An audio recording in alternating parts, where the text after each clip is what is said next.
The techie one, yeah. What the heck happened to Unreal Engine stylization? Should be interesting to, because I think it would connect into them adding in AI features and stuff too into it, I would imagine. Back in the mid-2000s, you didn't even have to know what Unreal Engine was. You just knew the games felt good. Gears of War, BioShock, Mass Effect 2, those were all Unreal Engine 3. And they Yeah, they got popular for a reason. didn't just look great for the time. They played smooth. No weird hitching, no crashing mid-cutscene, no jank that pulled you out of the experience. Just solid movement, stable frame rates, and games that felt like they were built on purpose. The engine didn't get in the way. In fact, you barely noticed it was there. And that's kind of the point. You see, Unreal had this reputation, not just for being powerful, but for being reliable. Studios trusted it, and players didn't have to think about it. And that's when you know the tech is doing its job. Then, in 2014, Epic did something huge. They dropped Unreal Engine 4 and made it free. Not a trial, not some stripped down version, the full engine. Zero cost upfront, just 5% if your game made money. And that changed everything. Now, indie devs suddenly had access to the same tools as the big studios, and it didn't take long for people to start doing some crazy stuff with it. Rocket League was made by a team of 10. PUBG started as a mod and became a global phenomenon. Fortnite switched to Battle Royale, ran on Unreal Engine 4, and kind of took over the world. These weren't just cool indie projects, they were massive hits. But here's the thing, they also worked. Rocket League was hitting 60 FPS on the PS4 at launch. PUBG was rough, sure, but it wasn't the engine's fault, at least not all the time. And Fortnite, it scaled from iPhones to high-end PCs without breaking. It felt like the engine had your back, and that's the Unreal I came to trust. Maybe you did too. So when Epic showed off Unreal Engine 5 in 20... I've never been particularly attached to a certain engine, but you have noticed some things as like Bethesda using their own engines, as you know how those games are glitchy, notoriously so, and that does make a difference. And then more AAA games use Unreal, and even like some AAA studios or some studios that were using their own engines now switched to Unreal Engine. 20 and dropped that Lumen in the Land of Nanite demo running in real time on a PS5. I mean, look at it. It looks amazing. But more than that, it felt like almost like a promise. No more baking lights, no more stressing over poly counts. You focus on creativity, Epic said, and we will handle the tech. It didn't just feel like another update. It felt more like a full reset, a leap forward. This isn't just a new engine. They are pitching the future. And then in 2021, they doubled down with The Matrix Awakens, which is a fully walkable open world, real-time lighting, cinematic facial animation, and thousands of AI cars, all running live on a PlayStation 5. No pre-reg. I don't think I saw this. The Matrix Awakens.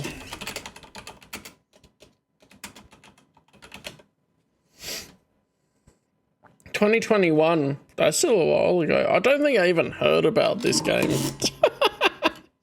An Unreal Engine 5 experience.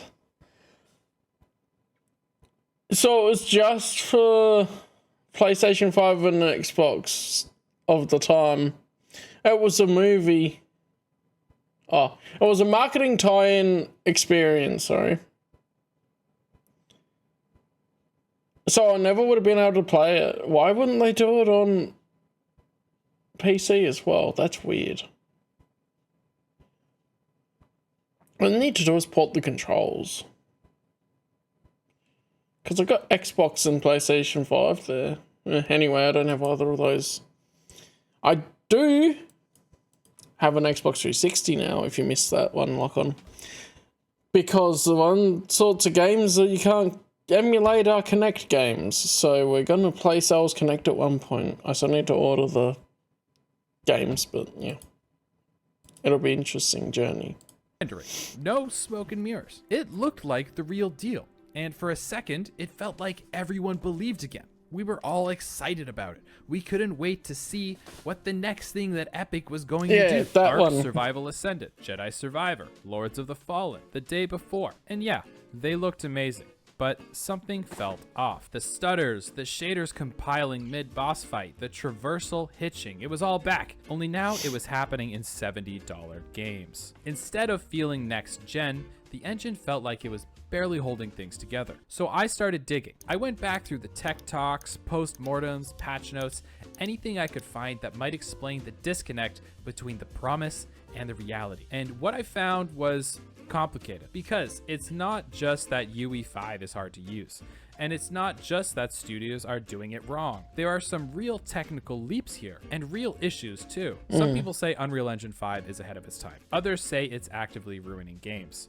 So today, we're digging into one of the biggest questions in gaming history. What happened to Unreal Engine 5? By the way, if you're into deep dives on game tech, animation, and the chaos of modern game design and the stories all around this space, hit subscribe. It helps with the algorithm, and yeah, I like watching the number go up. We are so close to 500,000 subs, and it would be cool to have you along for the ride. Now, Unreal Engine... Now, as a reminder of that, I've actually been putting out stuff daily. There's stuff you've seen, Lock On, but I'm now on 900. Oh, we went to 904 subscribers. It was 907 earlier. I don't know how that happens. Anyway, the rest of the Pokemon Nuzlocke is going up. We're putting up the React videos that I thought were worth putting up, and so if you want to revisit some of those, you could. I keep forgetting to share these around, especially when I'm busy. But yeah. It's interesting. That one has 21 views. More people have looked at me talking about having my gears ground by about Eck. Anyway. Interesting. 5 didn't just add a few cool new features. It quietly flipped the entire playbook. At first glance, it looked like a normal upgrade. Better graphics, new tools, faster rendering. But once I started digging, it felt like Epic had pulled the foundation out from under everything. Unreal Engine 3 and Unreal Engine 4 were upgrades. You had to learn some new tricks, sure, but the core stuff still worked. You could bring your old pipeline, your optimization logic, your LODs, your streaming systems. It was an evolution. But Unreal Engine 5, it broke things people didn't expect to be breakable. The moment a studio switched over, they weren't just using a new engine, they were rewriting how their entire game got made. Lighting was rethought from the ground up. Polycounts, they're practically irrelevant now, which meant old asset workflows don't apply. And level streaming, which is something that a lot of teams had custom built solutions for, gone, replaced. Whether it made sense for a project or not. Even studios that had been working in Unreal for years suddenly felt like they were back at square one. Now, big studios, they could adapt. They had the engineers, the tooling teams, the budget for trial and error. They could afford to rebuild pipelines and throw an R&D department at it for 6 months. But smaller teams, for them, Unreal Engine 5 wasn't just powerful. It was overwhelming. You weren't just learning how to use it. You were trying to figure out what assumptions Epic had already made for you. And here's the thing most players never see. A lot of this is shipped without clear documentation. The features were there, the promise was real, but no one was standing next to you going, hey, don't do it that way. That'll break everything. And that is where the cracks started to show. Yeah, that's the problem. Communication. And of course they're going, well, it's free, just figure it out yourself. Knight said, just drop in your full resolution assets. The engine will handle it. But it didn't exactly warn you that some topology, like dense triangles, bad UVs, could tank performance if you weren't careful. Lumen was Unreal's big lighting reset. No baking, no real-time global illumination, real reflections, right? But good luck if your game uses fog, glass, or emissives. That stuff still needs workarounds, and most devs didn't know that until their lighting looked off and they had no idea why. And world partition, it sounded like magic. We'll stream your open world for you. But then it misjudged a loading zone, which it absolutely did all the time. You'd get massive traversal hitches, sometimes right in the middle of a boss fight. That's what took me a while to realize. Maybe these games weren't broken just because Unreal Engine 5 didn't work. Maybe they were broken because the old instincts didn't apply anymore, and the engine, it didn't wait for anyone to catch up. One of the biggest promises Epic made with Unreal Engine 5 was that polycounts were finally a thing of the past. In their tech demos, they showed billion triangle assets, sculptures ripped straight from film production, running smoothly on a standard PlayStation 5. No LODs, no decimated meshes, no baking normal maps to fake detail. You just dropped in the high resolution model and the engine figured out the rest. That was Nanite, and to a lot of developers, it felt like a miracle. To players, it sounded like the end of Pop-In Forever. No more PlayStation 2 trees in the distance that suddenly snap into ultra quality the second you get close. The pitch was simple. Nanite handles it all. It takes care of the streaming, the culling, the level of detail, everything in real time, and on paper, it was a game changer. But the reality is a lot messier, because while Nanite can render billions of triangles without blinking, all of that data still has to live somewhere. And hardware, especially Makes me feel like I should see more of him anyway. on consoles, still has limits. Take Ark Survival Ascended, for instance. It leaned heavily into Nanite's strengths. Dense forests, photogrammetry, massive open levels, packed with high-resolution assets. But the deeper players explored, the more performance started to shut down. Reports came in of memory spikes, traversal hitches, and in some cases, full crashes, just from walking into these heavily forested and dense forest biomes. And worst of all, this is happening on rigs that should have handled Unreal Engine 5 with absolutely no problem. And that's when it became clear. Nanite isn't magic. It's more like a precision machine. And unless your entire game is structured around how it works, you're gonna run it off the track. And there's more. Nanite comes with limitations that a lot of teams didn't fully realize until they were already deep into production. At the time of release, Nanite... Yeah, this is an issue with tools, and then they change the tools that you have. Can you... Oh, I'm curious. If you can still download Unreal Engine 4 for free. Because talking about how it changed and all that, if I go on Unreal Engine 5.6, if I go here, yeah. Launch would be 5.5. Well, I must have had an old version or something. One day I was thinking of having a look at how it works and just seeing, but I haven't ended up spending the time on it. So I don't see anyone here that anywhere here that you could. Oh, I can update it, I guess. Yeah, I don't see add an engine version and go. Oh, you can go to Unreal Engine 4 if you want to. Okay, that's good. So, I mean, just do that. It's not like you need to use Unreal Engine 5 on it, but that's interesting. So you can go to older versions. You can go down to 4.26. Okay. And you can have them separately and launch them separately. Interesting. I didn't initially support translucent materials, so if your game used fog, glass, water, or any kind of see-through effect, you're back to traditional methods. It also doesn't play well with deformable meshes, which means things like animated characters, props. Yeah, keep it super simple. Like if you're moving everything to... If Unreal Engine 5 is that much of a problem, Unreal Engine 4 is fine for everything you want to do, right? Graphics hit a point where, yeah, maybe the AAA studios will want to do the new stuff so it looks nicer. But like he said, they have the staff to be able to relearn everything.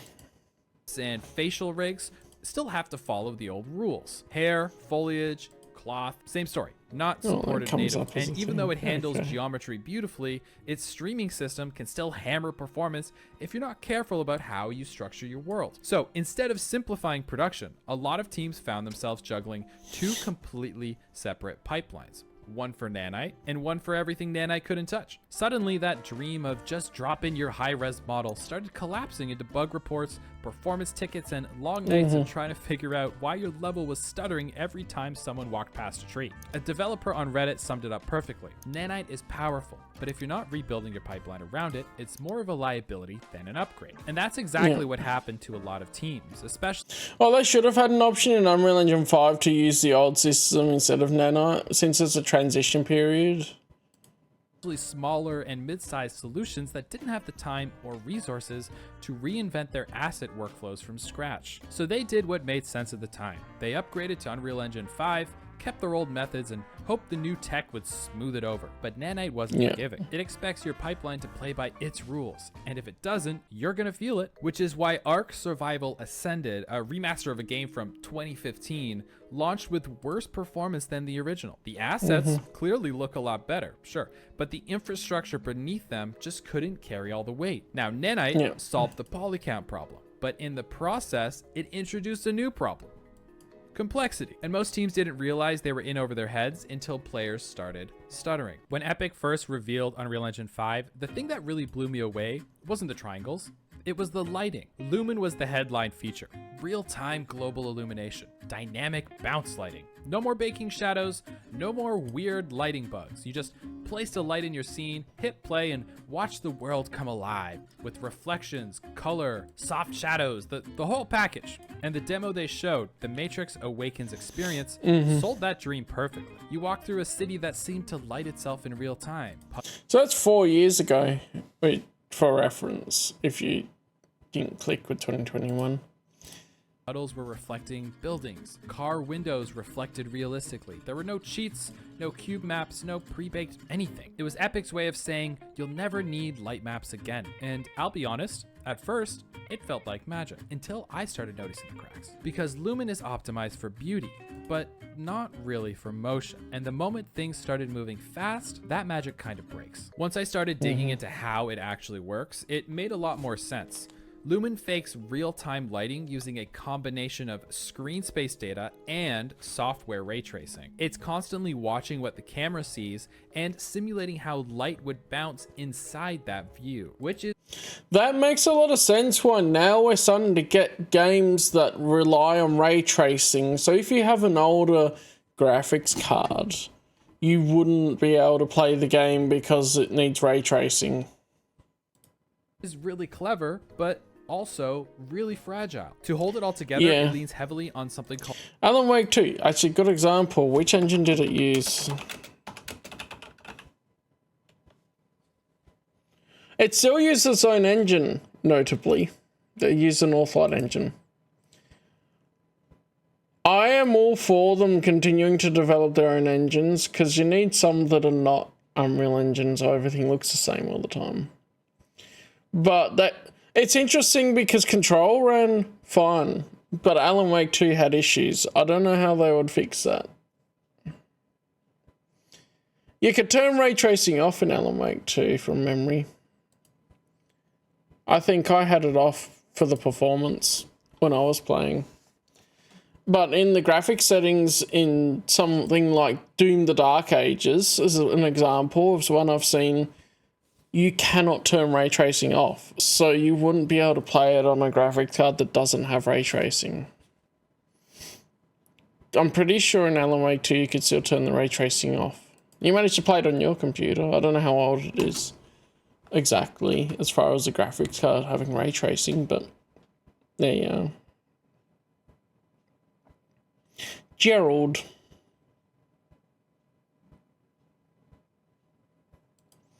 Yeah, 2022. Well, they're just starting now to bring out ones that require ray tracing. I think because they've been working on them with Unreal Engine 5, right? I don't...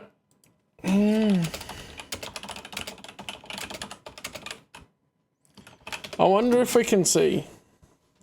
Games with hard... Okay. Games with hardware tracing required. Indiana Jones and the Great Circle apparently does. Yeah, an RTX 2060 is the lowest you could go with it, right? Because RTX means it has ray tracing. Interesting. That's not exactly what we were looking for, though. Surely on the majestic human specimen that you are following. Hello, King of Death. Yeah. Ray tracing is now a minimum requirement for mainstream AAA titles. Generally, yeah. Indiana Jones is the example. I know that I've heard that Doom the Dark Ages was built with ray tracing baked in, so you can't turn it off. That's why you would need it. Gerald. Well, you asked. That was just off the top of my head. Winston.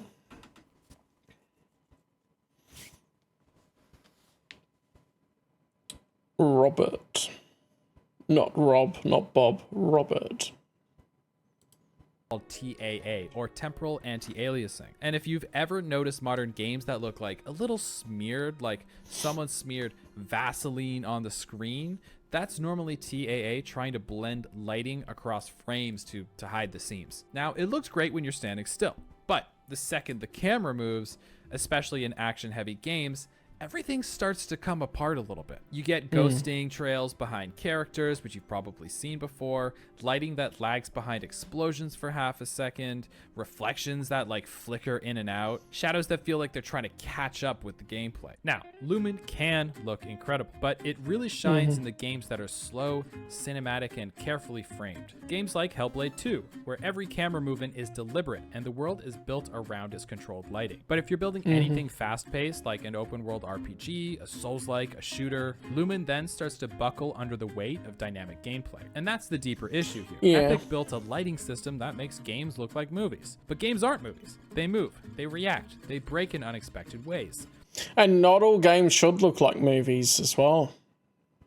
And when Lumen gets pushed outside of the demo conditions, that's exactly what it started doing. It started breaking. Unreal Engine 5 wasn't just built to make games look better, it was built to make them bigger. Seamless worlds, no loading screens, no fake doors, just one giant map that streams in as you explore. The system behind that promise is something called World Partition, Epic's new way of handling open world data. Instead of developers manually setting up streaming or loading zones, Unreal Engine 5 now breaks the entire map into a giant grid. Each piece, called a cell, loads and unloads automatically based on where the player is and what they can see. And in the Matrix Awakens demo, it looked flawless. You could walk through a living city on a PlayStation 5 with no cuts, no hitches, no pop-in. Everything just worked. That's just a tech demo. In real games, it's a lot messier. Each of those cells is... Yeah. I don't see it actually helping save memory.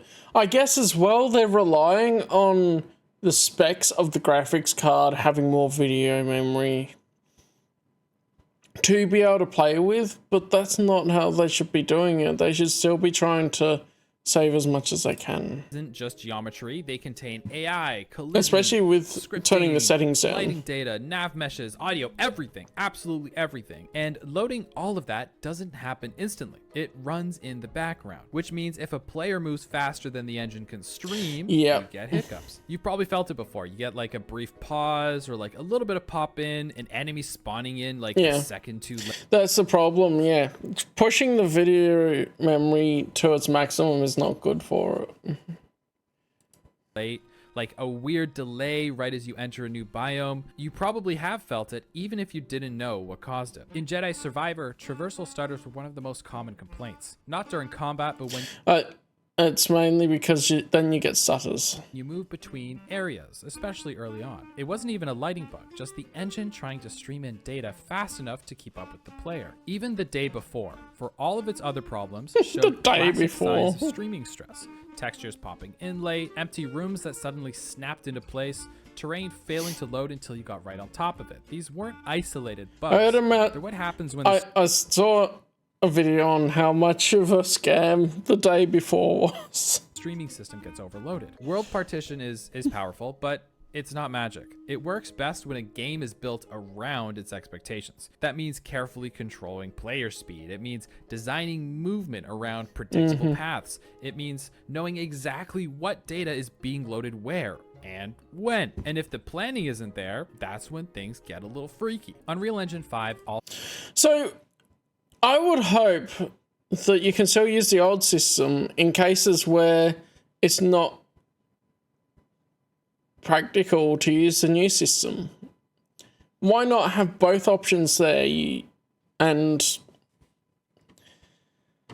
use the world composition system, it says here. World composition will be removed in a future version of Unreal Engine 5. Well, that's dumb. Also retired the old world composition system. So if you're working in Unreal now, world partition isn't optional. It's the default. And if your team doesn't restructure for it, if they just port over Unreal Engine 4's assets and hope for the best, problems follow. Big ones. Now, to be fair, there are tools that help with this. Unreal Engine 5 has data layers, control volumes, and some preloading logic. you can design around world partition, but it takes testing, budget, time, and a team that knows what they're working with. And a lot of the games that have launched on Unreal Engine 5 early didn't have any of that. So they Especially because it's just introduced. How would they know? streamed the world, but not always correctly. There's one more thing that's really been bothering me. It might be the most confusing part of all of this. Unreal Engine 5 has made game development look easier than ever. The engine's free. You get mega scans, motion capture data, characters, high-end environments. You can literally download a cinematic quality city with animated cars, reflections, and lighting that looks like a movie. It's wild. You can open Unreal, drag in a few assets, and have something that looks like a trailer for the next Ubisoft game without even writing a single line of code. But here's the problem. Looking AAA is easy now. Running AAA is really freaking hard because visuals are now free, but polish still costs time, experience, and systems. So now we're seeing this wave of indie games that look incredible until you press start. That's when everything breaks. You get stutters, pop-in, physics glitches, memory spikes. You go from, oh, this could be the next big thing to, oh, this is basically early access. And it's not a How bad this game was. handful of games. This is becoming normal. Steam is filled with gorgeous screenshots that collapse on contact. And generally, it's not because the game devs don't care. I mean, some don't. And a lot of game developers are genuinely lazy. I don't think there's any denying that. But the main problem is Unreal Engine 5 gives you the power to make things look professional without the support network to make them perform that way. It's a trap disguised as a shortcut. And it's brutal because now even tiny studios are expected to meet visual standards set by billion-dollar teams. Players see Unreal Engine 5 in the trailer and subconsciously expect something polished, which is fair. But what they're getting is often more proof of concept held together by duct tape and a dream. Unreal Engine 5 makes starting a game easier than it's ever been, but finishing one that actually runs, that's never been harder. It's That's interesting. Also, them talking. Yeah. created this brutal What was he because saying? now even tiny studios are expected to meet visual standards set by billion-dollar teams. Yeah, I think the standards are set the wrong way around, like, right? A AAA, I get you want it to look nice, but you got graphics on a level that you're going to start to go to the point where no one notices it. Like they had the Witcher 4 horse thing. No one will notice that. It is form over function for sure. It's a bit like why Crysis is so infamous, is because it was badly put together as far as your video memory goes and that's why you would have, well, can it run Crysis? Because it needed a lot more processing power to run compared to most games at the time because they had things load in that the player doesn't see and all that, and it caused more issues.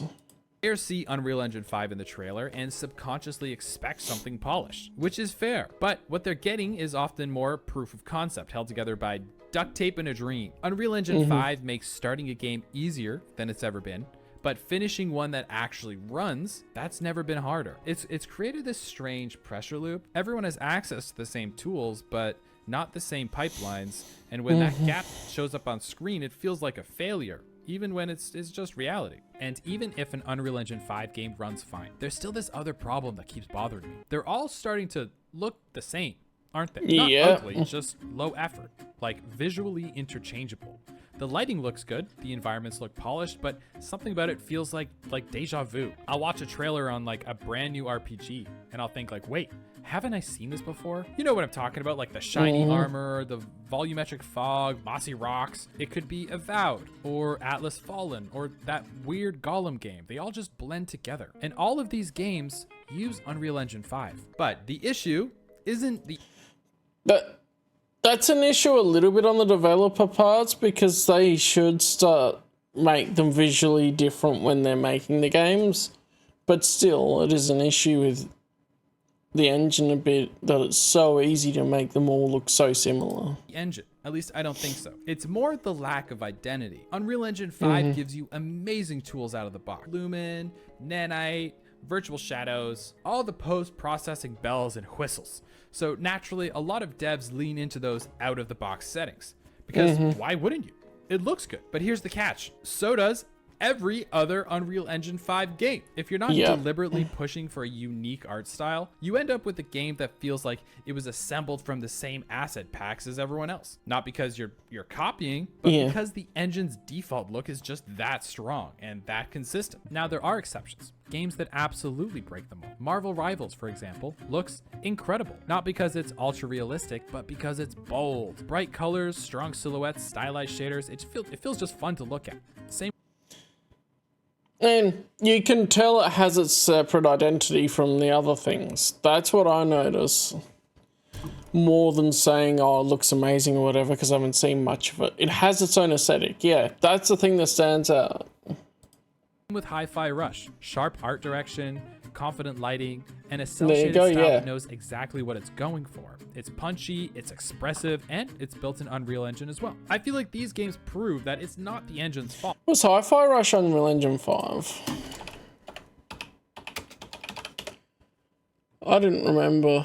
I know it was Unreal, but I didn't remember if it was... It was Unreal Engine 4. So, that's a little bit of okay. That's not as much of a comparison. Because you're talking about Unreal Engine 5 in this video and how it changed with Unreal Engine 5. Oh, I thought I'd check that. It's what you do with it. But a lot of studios don't have the time or room to take risks with style because they're already drowning in optimization issues, deadlines, and trying to hit that AAA polished benchmark. So, yeah, that's the thing, is like they need time to relearn how or learn new skill sets and ways to work around what systems have just been introduced. And then they need all the time, all of that to be able to do everything else, make sure it runs properly. Never mind, oh right, yeah, we need to actually make sure the design's unique. What do? They default to what works. And when everyone is doing that, well, that's how we end up here with a whole generation of games that technically look amazing, but creatively they feel kind of forgettable. Photorealism used to be the end goal. Now it's just the baseline. Style is the new frontier. I mean, look at this channel. Stylized Station is the whole point of this channel. And if I think style has always been the goal though. I'm not playing a game to look at real life. Especially, I think, because there were limitations in older games, you get way more games with good style because that made it interesting. It made you want to play the game because it had style that worked with the limitations. Now you don't really have as many limitations. You have these presets that people just automatically use. The thing is now to create style, not because of the limitations. Check Akami. Oh yeah. It's also a restaurant. 2006. Oops.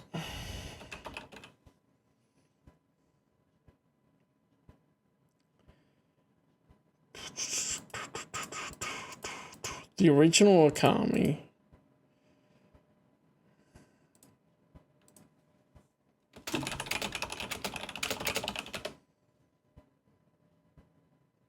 It's the RE engine. Oh, the graphics, so. I can...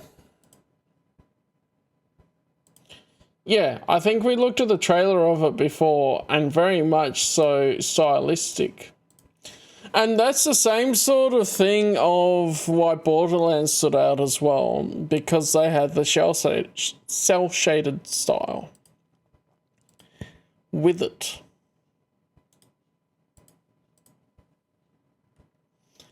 And it works really well.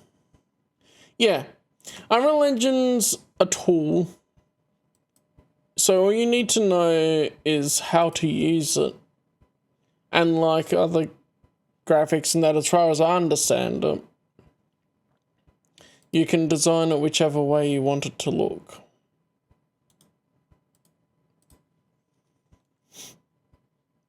Especially Unreal Engine's used for so many different games. You've got examples of all sorts of different styles with it.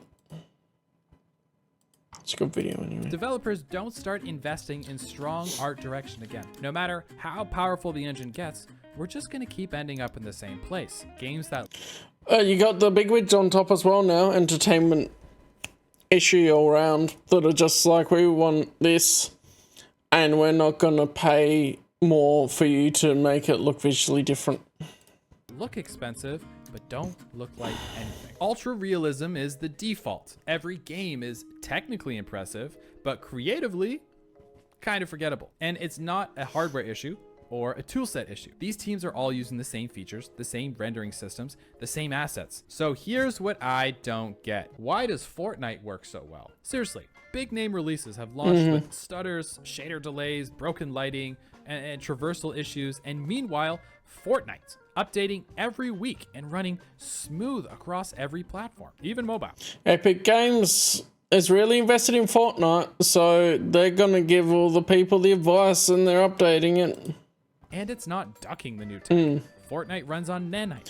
Yeah, while I may not be as keen on Fortnite in general, it does have its own style for sure. It runs on Lumen. It uses world partition. This isn't a special case version of the engine. It's all using the same stuff. So what gives? Turns out Fortnite isn't just a game anymore. It's Epic's live testing ground. Every new feature, every new lighting system, geometry pipeline, world streaming logic, it gets shipped into Fortnite first. They watch it break under pressure, they tune it on the fly and fix the pain points inside their own pipeline. By the time it's released to other game developers, they already know what works for them. And that's not some shady Oh, this was a month ago. Yeah, that makes backroom sense. thing they're doing. It's smart engineering. But here's the problem. Most studios don't have that pipeline. They get the same engine, sure, but none of the internal systems that make it stable.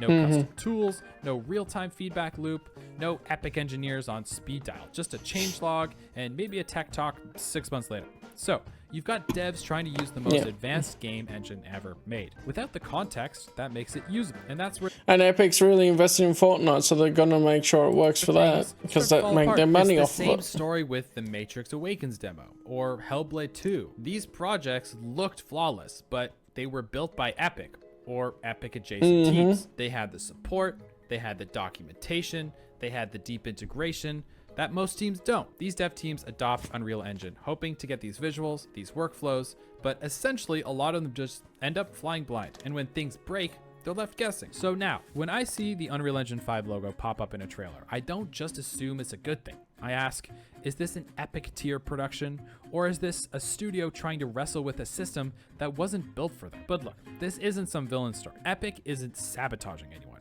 They're aiming higher than most of us are even thinking about. Games, film, virtual production, AI workflows, architecture, training simulations. Tim Sweeney's not playing small here. He wants Unreal to be the backbone of the real-time 3D future. And his company will have all of the top-notch stuff and everyone else will get something a little bit behind, right? Just so they stay ahead of the curve and make more money. Unreal Engine 5 is the first step towards that. The problem is most game developers aren't there yet, or maybe they will never be. The tools are powerful, but they assume a pipeline that very few teams actually have. And that's where the friction comes from. Not necessarily because the tech is broken. I mean, maybe it is a little bit, but it's more because the expectations are starting to outpace reality. So maybe the real question isn't, does Unreal Engine 5 work? It's who can actually use it? And if this is the next era of what 3D creation looks like, then who gets to build it? The studios with Fortnite scale infrastructure, or the rest of us still trying to keep up?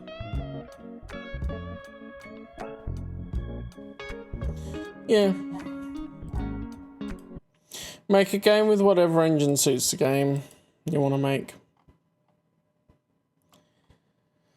I think people shouldn't be bound to just... Oh yeah, there we go. Someone actually commented Rocket League was made in Unreal Engine 3. Hi-Fi Rush Unreal Engine 4. Stellar Blade is Unreal Engine 4. Interesting. So that's a fairly recent game too. I mean, about a year. It's come out on PC now, but... Yeah, interesting. It's a valid thing. I think also, like, there's a whole creativity in entertainment argument to be made for how people would use the tools they're given. But then, yeah, all of that.